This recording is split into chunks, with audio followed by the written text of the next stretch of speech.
ఇప్పటి వరకు కూడా మనము ప్రారంభంగా ప్రార్థన చేసినాము గంటసేపు, అలాగే గంటసేపు ఆరాధన, అలాగే మరొక గంటసేపు దేవుని యొక్క వాక్యాలను మనం ధ్యానించే క్రమంగా మనం నడుస్తూ వస్తున్నాం. మంచిది. దేవుడు నాకు ఇచ్చిన ప్రేరేపణ ఏంటంటే, దేవుని సేవకులైన వాళ్ళు ఎవరైనా సరే వారు ప్రార్థన చేస్తే మోషేని జ్ఞాపకం పెట్టుకోవాలి. ప్రార్థించు వారందరికీ కూడా మరి ఒక గొప్ప మాదిరి దేవుడు పెట్టినది మరి మోషే భక్తుని దేవుడు నిలబెట్టాడు. ఇకపోతే ఆరాధన చేయటంలో అగ్రగణ్యుడు ఎవరైనా ఉన్నారంటే ఆయనే దావీదు భక్తుడు.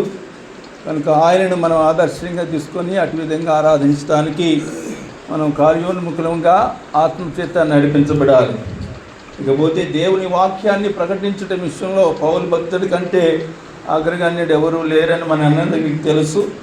ఎందుకంటే బైబిలే చెప్తుంది, అంటే బైబిలే స్వయంగా చెప్తుంది. ఎందుకంటే పరిశుద్ధ గ్రంథంలో, క్రొత్త నిబంధన గ్రంథంలో ఎన్ని పుస్తకాలు ఉండి 27, అంతే కదా. 27లో ఎక్కువ పుస్తకాలు రాసింది ఎవరు? సో ఆయనదే అగ్రగణ్యమని మనం గ్రహించాలి. సో మనం ప్రార్థిస్తే మోషే వంటి విధంగా ప్రార్థించాలి, ఆరాధిస్తే దావీదులాగా ఆరాధించాలి. వాక్యాన్ని బోధించవలసి వస్తే మోషే భక్తుని, అదే పౌలు భక్తుని వలె మనము బోధించడానికి మనందరినీ దేవుడు ఆ విధంగా వర్ధిల్ల చెయ్యునుగాక. హల్లెలూయా. సో ఈ విధమైన బాణిని మనం అవలంబించవలసిన వారమైనా మంచిది. నేను 1990లో అనగా 36 సంవత్సరాల క్రితం ప్రభువుని అంగీకరించడం జరిగింది. అలాగే 33 సంవత్సరాలుగా దేవుని వాక్యాన్ని ప్రకటించడానికి ప్రభువారు సాయం చేసినారు. అంటే 93 నుంచి దేవుని వాక్యాన్ని బోధించడానికి సువార్త కార్యక్రమాలు, సంఘ క్షేమ కార్యక్రమాలు వాటిలో, అలాగే బహిరంగంగాను మరి ఆ విధంగా ప్రకటించడానికి ప్రభు సహాయం చేసినారు. గత 5 సంవత్సరాలుగా దేవుని యొక్క సంఘ సంపూర్ణ సేవా కార్యక్రమాలు నిర్వహించడానికి గతించిన 5 సంవత్సరాలు మాత్రమే నేను దేవుని యొక్క సంపూర్ణ పనిలో మరి ఉండటానికి ప్రభు సహాయం చేసినారు. ఇకపోతే పోయిన 6 నెలలుగా, ఇది 7వ నెల కదండి, 6 నెలలుగా దేవుడు మరి ఆయా ప్రాంతాలలో అవుట్ రీచ్ మినిస్ట్రీలో భాగంగా మరి ఆంధ్ర, తెలంగాణ పలు ప్రాంతాల్లో 13 చోట్ల దేవుని వాక్యాన్ని ప్రకటించడానికి ప్రభు వారు సాయం చేసినారు. ఇది నేను ఎందుకు చెప్తున్నానంటే, మనము పని వాళ్ళం, ఇందాక బ్రదర్ పాటపడారు, కుమార్ గారు పాటపడారు. ఏ పని? క్రీస్తు పని, దేవుని పని. సో ఆ విధంగా దేవుని పనిలో ఉండటానికి దేవుడు నాకు అవకాశాలు ఇచ్చినాడు కనుకనే అలాగా వెళ్ళగలిగినాను. యాక్చువల్గా నా గురించి ఎక్కువ మందికి తెలియదు, నేను ఎందుకంటే స్పీకర్ని కాదు. కానీ దేవుడు ఆ విధంగా అవకాశాలు ఇచ్చి నడిపించడం ద్వారా ఘనమైన పాత్రగా వాడబడటానికి వరంగల్, గుంటూరు, అలాగే సూర్యాపేట, కోదాడ ప్రాంతాల్లో, అలాగే లోకల్గా మరి ప్రాంతాల్లో ప్రభు పని చేయటానికి ప్రభు సాయం చేసినారు. ఇకపోతే దేవుని యొక్క పని చేయటానికి మనం అందరం ఇక్కడ నాకు ప్రశ్న ఏంటంటే, ఎందుకు మనం దేవుని సేవ చేయాలా, మనుషుల కొరకు సేవ చేయాలా? దేవుని పని చేయటానికా, లేకపోతే మనుషుల యొక్క సేవ చేయటానికా? యేసుప్రభువారు వచ్చి ఆయన ఏం చెప్పారంటే, లోకమునంతటిని కూడా ప్రేమించినప్పటికీ దేవుడు లోకాన్ని ఎంత ప్రేమించాడు, అలాగే యేసుప్రభువారు ప్రేమించారు. అయితే యేసుప్రభువారు సేవ చేసింది దేవునికే సేవ చేశారు. ఆయన అనగా అప్పగించబడిన పనిని నిర్వర్తించే పనిలోనే ఉన్నాడు. కానీ ఇక లోకములో ఉన్నదంతా నాదే అని ఆయనే అనుకోలేదు. ఏవైతే ప్రభువారి గురించినటువంటి ముందుగా ఏర్పరచబడినటువంటి ప్రవచనాలు ఏవైతే ఉన్నాయో వాటి ప్రకారంగానే ఆయన కదిలినా, ఆయన మూమెంట్ చేసినా, మాట్లాడినా, బోధించినా, ప్రార్థించినా అవన్నీ కూడా తండ్రి చిత్తమే. అది నెరవేర్చడానికి వచ్చాడు. కనుక ఈ భూమి మీద ఉన్న సేవకులమైన మనం కూడా, నేను అనుకుంటున్నాను, మనం దేవుని పని చేయడానికి పిలువబడిన వారు, ఆయన పనే చేయాలి. మరి మనుషుల పని అంటే ఆ దేవుని యొక్క చిత్తంలో, దేవుని పిలుపులో మనం చేయవలసింది మనుషుల కొరకు పరిచర్య. అది దేవుడు అప్పగించిన పని. నీకు అర్థమైంది అనుకుంటున్నాను. దేవుని యొక్క పరిశుద్ధ గ్రంథాన్ని అధ్యయనం చేయడానికి దేవుడు నాకు ఇచ్చిన నడిపింపుని బట్టి నేను ఈ విధంగా అర్థం చేసుకున్నాను. 4 భాగాలు చేసుకొని సింప్లిఫై చేసుకోవటానికి. ఒకటేంటంటే దేవుడు అనే పదం, అది నేర్చుకోవాలి. సో దాన్ని నేర్చుకోవడానికి నేను దేవుడు అనే పదాన్ని రాసి దాని గురించి ఇవ్వడం. రెండోది మానవుడు, మనుషుల గురించి మనకు తెలవాలి. దేవుడి గురించి ఎలా తెలవాలో మనుషుల గురించి కూడా అలాగే తెలవాలి. దేవుడి గురించి రాసే శాస్త్రాన్ని థియాలజీ అని గ్రీకు భాషలో పిలిస్తే, థియోస్ అంటే దేవుడు అని అర్థం గ్రీకు భాషలో. సో థియాలజీ అని దాంట్లో నుంచి వచ్చింది. సో దేవుని గురించి తెలుసుకోవాలి, మానవుని గురించి తెలుసుకోవటం అంటే ఆంథ్రోపాలజీ అంటారు. అంతే కరెక్ట్ అని ఇంగ్లీష్లో. ఇక చాలామంది వెల్ ట్రైడ్ పాస్టర్స్ ఉన్నారు కనుక నేను అలాగ అడుగుతున్నాను. పోతే మూడో నిర్ణయం అంటే నేను ఎన్నుకున్న విధానం దేవుని ప్రజల యొక్క జీవిత చరిత్రలు, ఆదాము మొదలుకొని చిట్ట వ్యక్తి ఎవరైతే ఉన్నారో వారి యొక్క జీవిత చరిత్రలను అధ్యయనం చేయాలి. వారు దేవునితో ఎలా మాట్లాడేవారో, ఎలాగ దేవునితో ప్రార్థించేవారో, ఏ విధంగా దేవుని వాక్యాన్ని ధ్యానించేవారో, ప్రకటించేవారో వారి జీవిత చరిత్రను మీరు చదవగలిగితే ఆల్మోస్ట్ బైబిల్ కంప్లీట్ అయిపోతుంది. ఇకపోతే చివరి సబ్జెక్ట్ ఏంటంటే ద క్రిస్టియన్ మినిస్ట్రీ, క్రైస్తవ సంఘ పరిచర్య. క్రైస్తవ సంఘ పరిచర్యలో అనేక భాగాలు. అసలు మనము ఆరాధన అనే విషయం కానీ, విశ్వాసం అనే విషయం కానీ, ప్రార్థన అనేది కానీ, ఈ భక్తి సంబంధించిన కార్యక్రమాలన్నీ చేయడానికి క్రిస్టియన్ మినిస్ట్రీని పెట్టి దాంట్లో టోటల్ ఎంటైర్ చర్చ్ యొక్క విధి విధానాలు, పునాది, నిర్మాణము, వాటి యొక్క ముగింపు, నిర్వహించవలసిన కార్యక్రమాలు, ఈ 4 భాగాలకు నేను అధ్యయనం చేస్తుండేవాడిని. యాక్చువల్గా క్రొత్త నిబంధనను అర్థం చేసుకోవటానికి ఇంక నేను వాక్యంలోకి వెళ్ళలేదు, జస్ట్ ప్రారంభ పలుకులు చెప్తారా, మీరు అలాగే నడిపింపు వస్తుంది చెప్తా ఉన్నాను. ఏదైతే సిద్ధపడి ప్రిపేర్ అయ్యి రాసి, నేను ఎప్పుడు బైబిల్ పుస్తకాల మీద, పేపర్ల మీద రాసి డైరీలో నేను మెయింటైన్ చేసే వ్యక్తిని కాదు, నాకు అలా అలవాటు కాలేదు. ఓకే, ప్రతి నిబంధనను అర్థం చేసుకోవటానికి ఈజీగా దేవుడు నాకు బయలుపరిచిన విషయం ఏంటంటే 3 మాటలు ప్రతి నిబంధన అర్థం చేసుకోవటానికి చెప్తున్నాను. 3 మాటలు అంటే ఒకటి సువార్త పత్రికలు అనుకుందాం వాటిని, సువార్త పత్రికలు. 2 సంఘ పత్రికలు. 3 దైవజనుల గురించిన పత్రికలు. ఇవే కొత్త నిబంధన అంతా. ఈ 3 అర్థం చేసుకుంటే కొత్త నిబంధన అర్థమైపోతుంది మనకి. మనం ఈ 3 మీదే పనిచేయాలి.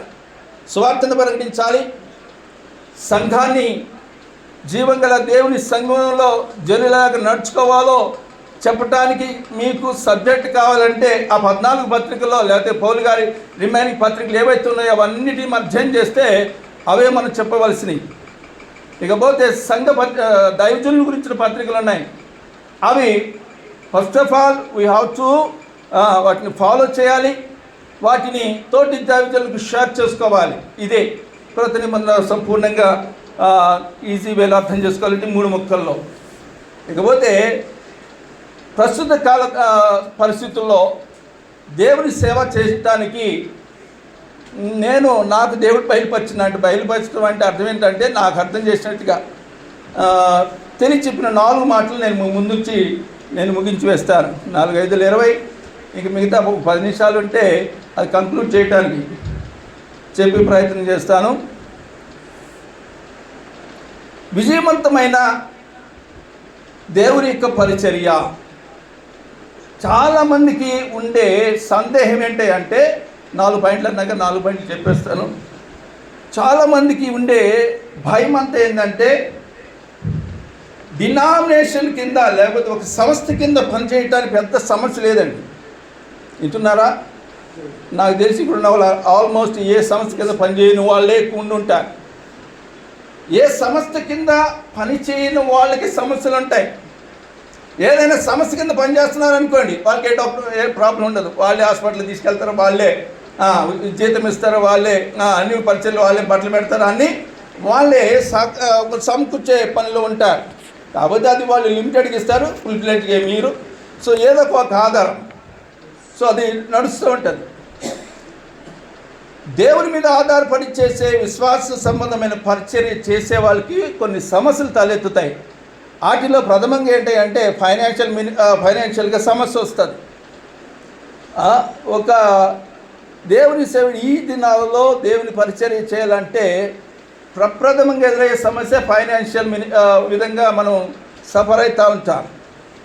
యాక్చువల్గా బైబిల్లో మరి దైవజనుడి గురించిన పత్రికలు మీకు తెలుసు కదా. దైవజనుల పత్రికలు ఏమున్నాయి?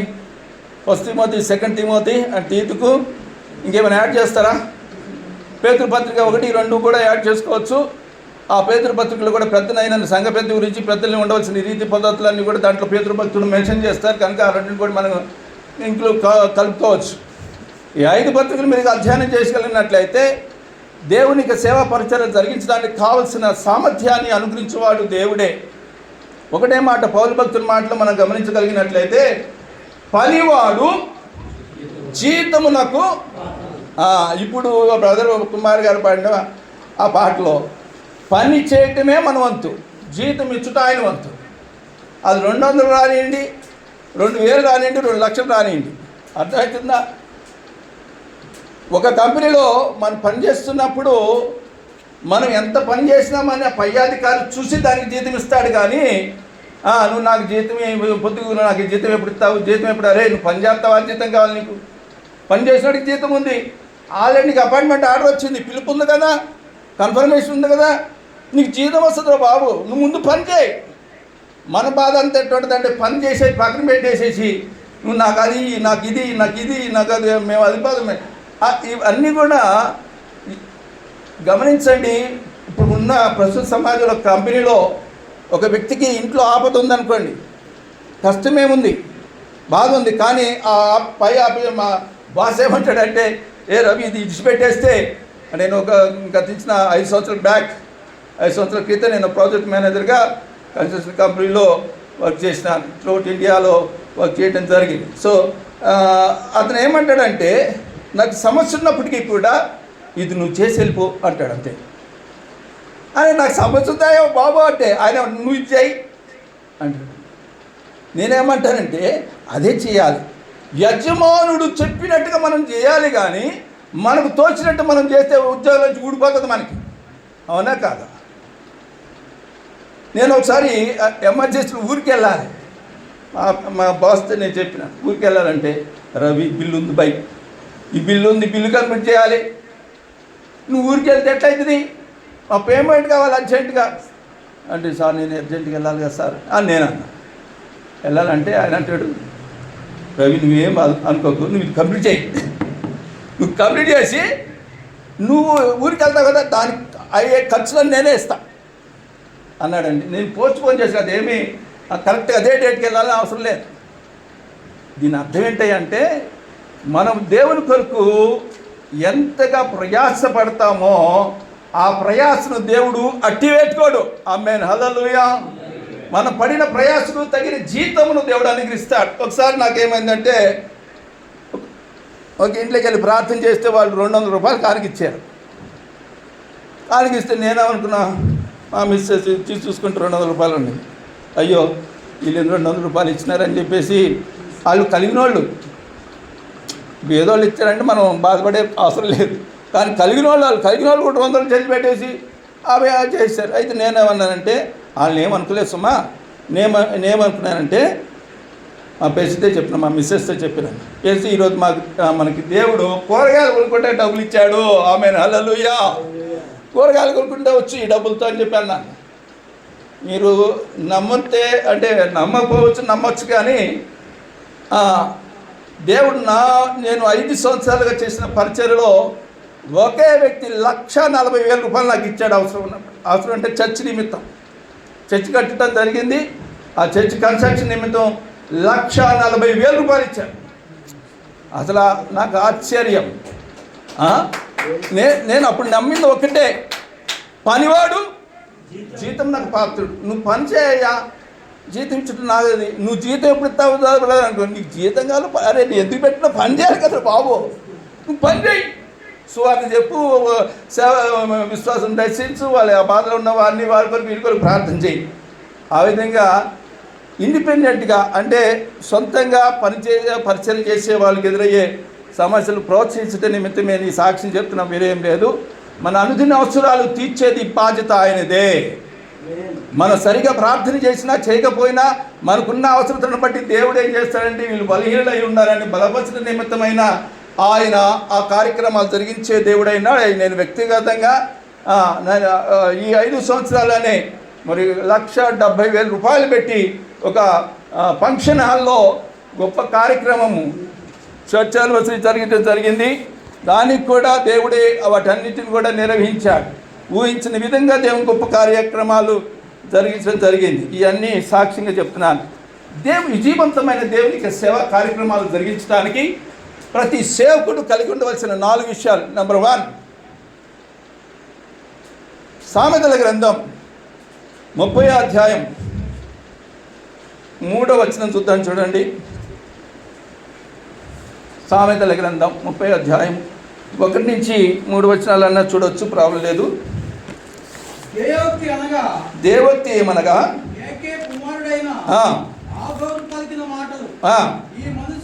ఈ మనుషుడు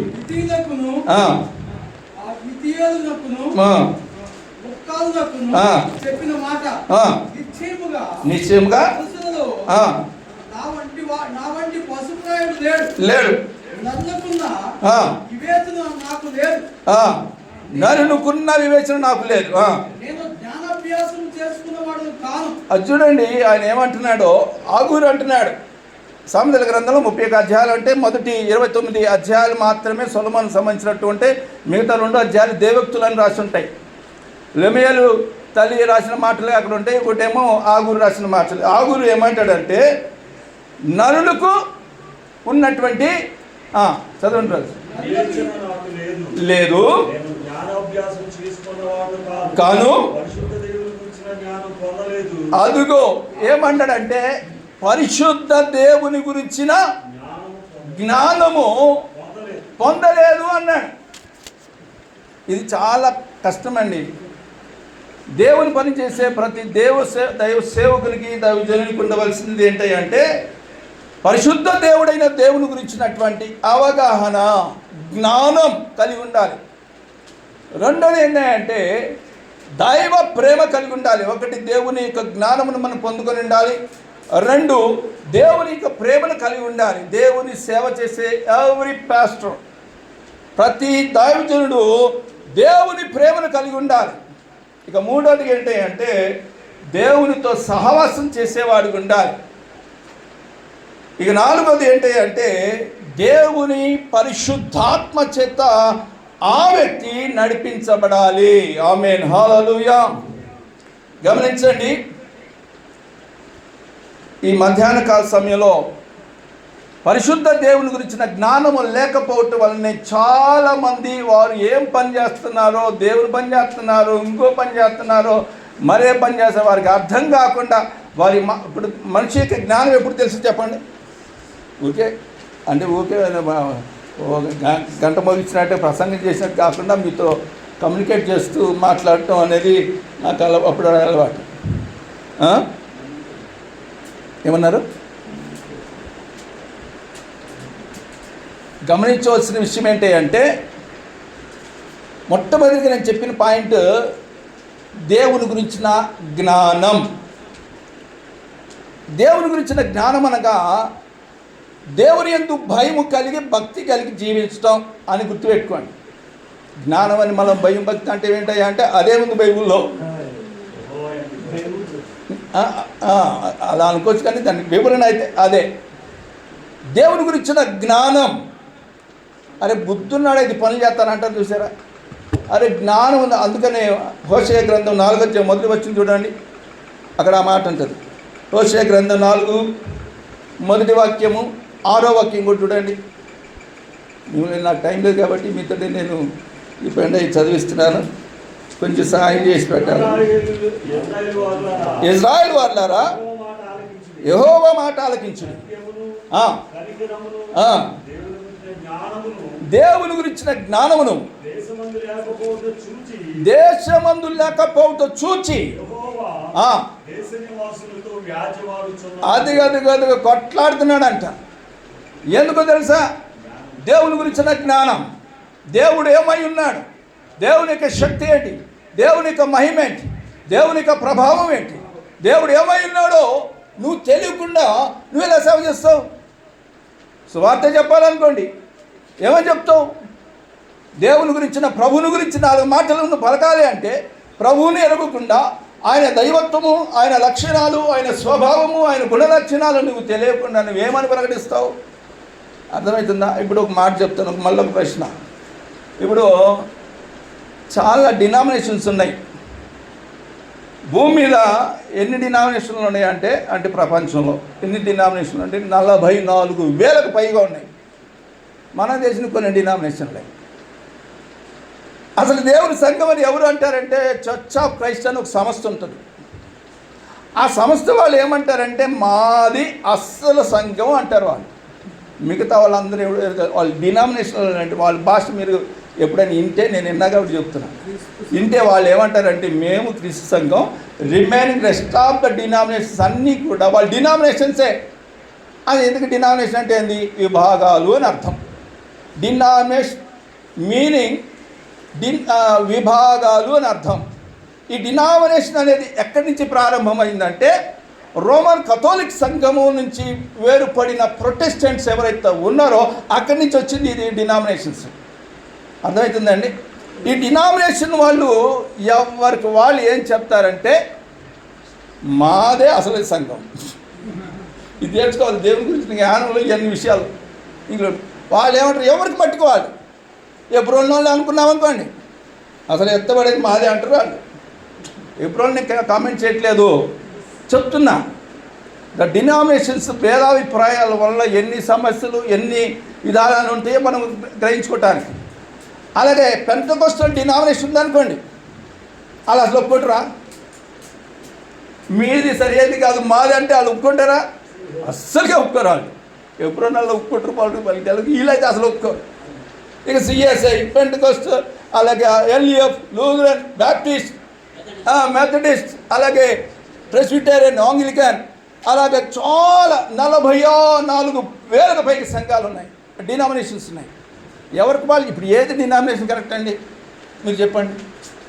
ఏ డినామినేషన్ కరెక్ట్? నేను అంటాను మరి ఏ డినామినేషన్ ఎత్తబడుతుంది? ఏ డినామినేషన్ ఎత్తబడదు. అది గ్రహించాలి మనం. దేవుని వెంబడించే జనులుగా పనిచేసే వాళ్ళంగా మనం వెంబడించే ప్రజలకు మనం చెప్పవలసింది ఏంటంటే ఏ డినామినేషన్ ఎత్తబడదు, ఏ సమస్యకు సంబంధించినది లేదు. బైబిల్లో జీవం గల దేవుని సంఘం అని బైబిల్లో రాయబడింది. అనగా నమ్మి బాప్తిస్మం పొందిన వాడు రక్షించబడతాడు, రక్షించబడిన వాడు దేవుని ఆత్మచేత నడిపించబడతాడు, అట్టివాడు దేవుని ఆ రాకడలో ఎత్తబడతాడు. ఈ డినామినేషన్లు అనేవి ఏంటయ్యా అంటే జస్ట్ మన ఉనికిలో ఉండటానికే, జస్ట్ మనం పేరుకు తెలియటానికి మాత్రమే, కానీ ఎత్తబడే ఈ డినామినేషన్లు కాదు. ఈ సిద్ధాంతాలు దానికి సంబంధించిన అసలే కావు. అర్థమవుతుందా? బైబిల్కి సిద్ధాంతానికి చాలా తేడా ఉంది. బైబిల్లో ఉన్న పరిశుద్ధ దేవుని గురించిన జ్ఞానం వేరు, సిద్ధాంతాలు వేరు. సిద్ధాంతాలు పట్టుకుంటే బైబిల్ను పక్కన పెట్టాల్సి వస్తుంది. మీకు తెలుసో తెలియదో, దేవునితో దాదాపు 36 సంవత్సరాలుగా కలిసి నడుస్తున్న వ్యక్తిగా, నేను చూసిన వ్యక్తిగా, అనేక మంది దైవజనులను నేను అబ్జర్వ్ చేసి దగ్గరగా చూసిన వాళ్ళకి నేను చెప్తున్నాను. డినామినేషన్ ఇప్పుడు దేవుని గురించిన జ్ఞానం అంటే నేను ఏమంటానంటే ఆయన ఎవరో, ఆయన యొక్క గుణ లక్షణాలు, ఆయన స్వభావం, వాటిని తెలుసుకోవటం కాదు, మనం అవలంబించాలి, వాటిని మనం అనుసరించాలి. దేవుడు ఏమంటాడంటే be holy because I am holy అంటాడు. నేను పరిశుద్ధుడైన ప్రకారం మీరును పరిశుద్ధులై ఉండండి. అట్టివాడు దేవుని సేవకు యోగ్యుడు, అర్హుడు అని చెప్పబడుతుంది. పరిశుద్ధుడు అనే మాటకు 2 అర్థాలు. పరిశుద్ధుడు అనగా ఏ పాపం చేయని వాడని అర్థం కాదు. కొరింథీలో ఉన్న పరిశుద్ధులకు రాయినది ఏమనగంటే కొరింథీలో ఉన్న వాళ్ళందరూ పరిశుద్ధులు కాదు, కానీ టైటిల్ ఏం పడుతుంది అక్కడ? కొరింథీలో ఉన్న దేవుని సంఘములకు అనగా యేసుక్రీస్తు రక్తములో కడగబడిన వారికి పరిశుద్ధులైన వారికి రాయినదేవనగా అంటాడు. దేవుడు దైవజనుల ద్వారా పెట్టబడిన పేరే పరిశుద్ధులు. ఒకప్పుడు మన క్రైస్తవులు అనేవాళ్ళు, దానికి ముందు శిష్యులు అనేవాళ్ళు, శిష్యులు క్రైస్తవులు అయ్యారు. యాక్చువల్గా బైబిల్ పిలిపేది అంటే పరిశుద్ధులు అనే మనం పిలువబడతాం. Actual we are the holy people to Lord Jesus Christ. దేవునికి సంబంధించిన పరిశుద్ధులమైన వ్యక్తులం కనుక పరిశుద్ధంగా ఉండువాడే ఆ సేవ చేయడానికి అర్హుడు, వాడికే ఇవన్నీ తెలుస్తాయి. ఈ పరిశుద్ధులైన దేవుని గురించిన జ్ఞానము మనకు ఎలా వస్తుంది తెలిసిన? జ్ఞానం అని చెప్తున్నారు. ఎలా వస్తుంది అంటే ఈ పరిశుద్ధ జీవన గ్రంథం ఏదైతే పరిశుద్ధ గ్రంథం ఉందో దీనిని అనుదినం అధ్యయనం చేయటం ద్వారా మనకు వస్తుంది జ్ఞానం. దేవునితో సహవాసం చేయటం ద్వారా మనకు వస్తుంది జ్ఞానం. పరిశుద్ధాత్మ దేవుడు నీ జీవితంలో ఆయన ప్రతి విషయంలో నీకు జ్ఞానం ఇచ్చి నడిపిస్తాడు. ఈ జ్ఞానం అనేది ఈలోక సంబంధమైనది కాదు, కానీ అది పైనుండి వచ్చు జ్ఞానం. ఆమేన్, హల్లెలూయా. ఇప్పుడున్న చాలామంది యూట్యూబ్లో కూడా, అంటే 3 పాయింట్లు ఉన్నాయి, అవి కూడా చెప్పేసి దీన్ని ముందుకు వస్తాను. ఇప్పటికే నాకు ఇంక 5 minutes లాగా ఉంది, నేను చెప్పేస్తాను. 4 పాయింట్లు ఉండి 4లో మొదటిది నేను చెప్పాను. ఇంక 3 పాయింట్లు ఏంటి అంటే, రెండోది దేవుని యొక్క ప్రేమ. వింటున్నారా? ఈ ప్రేమ అనే విషయం కూడా మనం గమనిస్తే దేవుని సేవ చేసే ప్రతి వ్యక్తి కూడా స్వాభావికంగా ఎలాంటి వాడంటే స్వార్థపరుడు. మీరు ఉందనుకున్నా లేదనుకున్నా నేను అలాంటి వాడిని కాదు బ్రదర్, నేను సేవ చేస్తున్నా అనుకున్నా కూడా నీలో ఉంటుంది. సో ఈ స్వభావము స్వార్థం అనేది కానీ పక్షపాతం చూపించడం కానీ దానికి తావివ్వకుండా గర్వానికి సహనానికి మూలమైనది ఏదైనా ఉందంటే అదే దేవుని యొక్క ప్రేమ. ఈ ప్రేమతో కలిగి ఉంటేనే వాళ్ళు సేవ చేయగలుగుతారు. లేకపోతే స్వార్థంతోనూ, డబ్బుల కోసమును, పేరు కోసము, ప్రఖ్యాతి కోసము, లేకపోతే వారి యొక్క అవసరాలు తీర్చుకోవడం కొరకే వారు సేవ చేస్తారు. కానీ వారు సంపూర్ణంగా సహనము, వినయ విధేయతలతో వారు సేవ చేయలేరు. చేయాలి అంటే దేవుని ప్రేమించేవాడిగా దైవికమైన ప్రేమ స్వభావం గుణ లక్షణాలు అతను కలిగి ఉండాలి. ఇక మూడోది ఏంటి అంటే ప్రార్థన. అంటే నేను టైటిల్ ఏం చెప్పినానంటే సహవాసము అని చెప్పాను. ఎవరితో అంటే దేవునితో. వింటున్నారండి? దేవుని సేవ చేసే ప్రతి వ్యక్తి కూడా ఇవన్నీ దాన్ని ఏమంటారు, the lack of these 4 things. ఇప్పుడు నాకు చాలామంది సేవకులు బోతాలు పడుతున్నారు ఈ 4 విషయాల్లో తెలవకనే. యూట్యూబ్లో నానా రచ్చ, గొడవ, గందరగోళం. ఎందుకో తెలిసిన? వాళ్ళు దేవుని జ్ఞానం లేకపోవటం వల్లనే, వారు దేవుని యొక్క ప్రేమను కలిగి ఉండకపోవటం వల్లనే, వారు దేవునితో సహవాసం చేయకపోవటం వల్లనే వారు అలాగ ప్రవర్తిస్తారు. మీరు గుర్తుపట్టాలి వాళ్ళని. వాళ్ళు అలాగెందుకు ప్రవర్తిస్తున్నారు అంటే దేవుని యొక్క ఆత్మ చేత వారు నడిపించబడిన వారు కాదు అని అర్థం. దేవుని ఆత్మ చేత నడిపించబడేవారు దేవుని ఆత్మ అనుగుణంగా వారు ప్రవర్తిస్తారు. స్వార్థం కోసం, సలాభికేషన్ కోసం వారు పని చేయరు, మాట్లాడరు కూడా. మాట్లాడాలన్నా, ప్రార్థించాలన్నా, బోధించాలన్నా దేవుని ఆత్మ లేకుండా నువ్వు కనుక చేస్తే అది ఏమవుతుందంటే నువ్వు చేసే పని అవుతుంది. నువ్వు నీ సొంత జ్ఞానము, నీ తెలివితేటలు, నీ అనుభవము, నీ జ్ఞానము, నీ బుద్ధి ప్రకారం చేసినది అవుతుంది, కానీ అది దేవుని సేవ చేసేదిగా అది ఉండదు. ప్రార్థన లేకపోతే దేవునితో సహవాసం అంటే జనరల్గా ప్రార్థన అనగానే మనకున్న ఆలోచన ఏంటంటే మన అవసరాలు తీర్చుకోవడం కోసం దేవుని మాట్లాడే పదాలు అని అనుకుంటారు. ప్రార్థన అంటే అది కాదు. ప్రార్థన అనగా it is the fellowship with God. దేవునితో సహవాసం చేయటాన్ని అర్థం. అదే శ్రేష్టమైన మాటలో ఈ సండే స్కూల్ మాటలో చెప్తే దేవునితో మాట్లాడటం అని అంటారు. దట్ ఈస్ ద బేసికల్ థింగ్. అది ఉన్నతమైన ప్రార్థన గురించి నిర్వచనం ఏంటంటే దేవునితో సహవాసం. నేను అది నేర్చుకున్నాను అంతే. నేనేమంటానంటే దేవుని సేవ చేసే సేవకుడు ప్రార్థనలో గడపకుండా అతడు సేవ చేయటము అసాధ్యం. తన మీద తను ఆధారపడవుతున్నాడని అర్థం. అతడు దేవుని మీద ఆధారపడిన వాడైతే అతడు దేవునికి ప్రార్థన చేస్తాడు. అతడు దేవునికి ప్రార్థన చేయకుండా అతడు సేవ చేస్తే అన్ని ఎదురు దెబ్బలే తగులుతాయి. అర్థమవుతుందండి?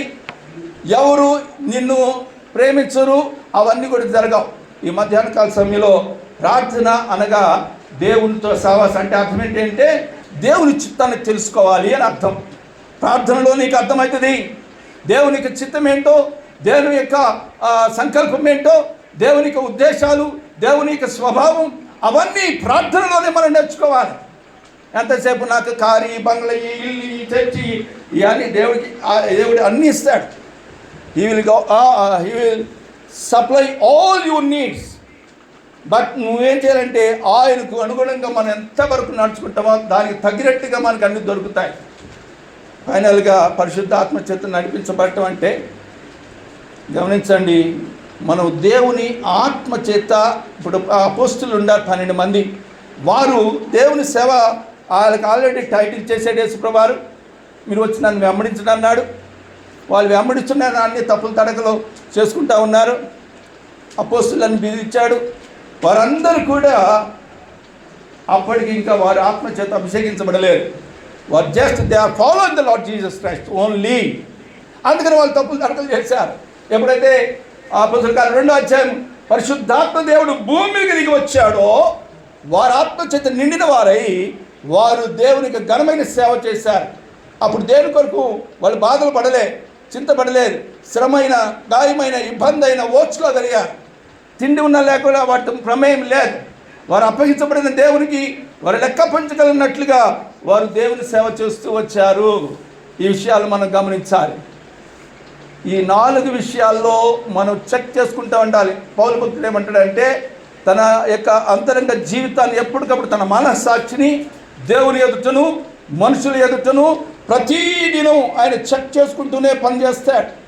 అంత మరి ఆ విధంగా మనల్ని మనం అప్పగించుకొని దైవికమైన జ్ఞానంతో మనం మాట్లాడే మాట అండి. మనం ఈ బైబిల్ చదవటంలోనే కానీ, దేవుని గురించి తెలుసుకోవటమే కానీ, అధ్యయనం చేయటమే కానీ, దేవుని ఎరిగిన వారు, జ్ఞానం కలిగిన వారు అలా మాట్లాడరు, అలా చేయను కూడా చేయరు. అది మీరు అందరూ ఫిలప్ చేసుకోండి. ఏమేమి ఇప్పుడు జరుగుతున్నాయి, ఏమేమి ఇప్పుడు చేస్తున్నారు. శ్రమ వచ్చినా, బాధ వచ్చినా, కష్టం వచ్చినా, ఇరుకొచ్చినా, లేమి కలిగినా ఆయనను విడిచిపెట్టే ప్రసక్తి లేదన్నట్టుగా అపోస్తలులు ఏ విధంగా అయితే ముందుకు కొనసాగారో అట్టి విధంగా దైవికమైన జ్ఞానమును పొందుకొని దేవునికి ప్రేమ కలిగి ఆయనతో సహవాసం చేస్తూ యేసుప్రభువారు, ఈ 4 విషయాలు యేసుప్రభువారిలో ఉన్నాయి. యేసుప్రభువారు బాల్యములో ఉన్నప్పుడు యేసు బాల్యములో జ్ఞానమందును మనుషుల దయందును దైవికమైన జ్ఞానంతో నింపబడి వర్ధిల్లుచూ ఉండేను. పరిశుద్ధాత్మ చేత యేసుప్రభువారు అభిషేకించబడ్డాడు. అంత మాత్రమే కాదు, అనుదినము ప్రతి రాత్రి ఆయన ప్రార్థనలో గడిపేవాడు. ఇకపోతే ప్రేమను గురించి మనకి నేను పేరేం చెప్పనక్కర్లేదు. అనంతమైన ప్రేమను ఆయన ప్రజల పట్ల చూపించి తండ్రి తనకు అప్పగించిన పని నెరవేర్చాడు. దేవుడి వాక్యం దీవించునుగాక. ఆమేన్.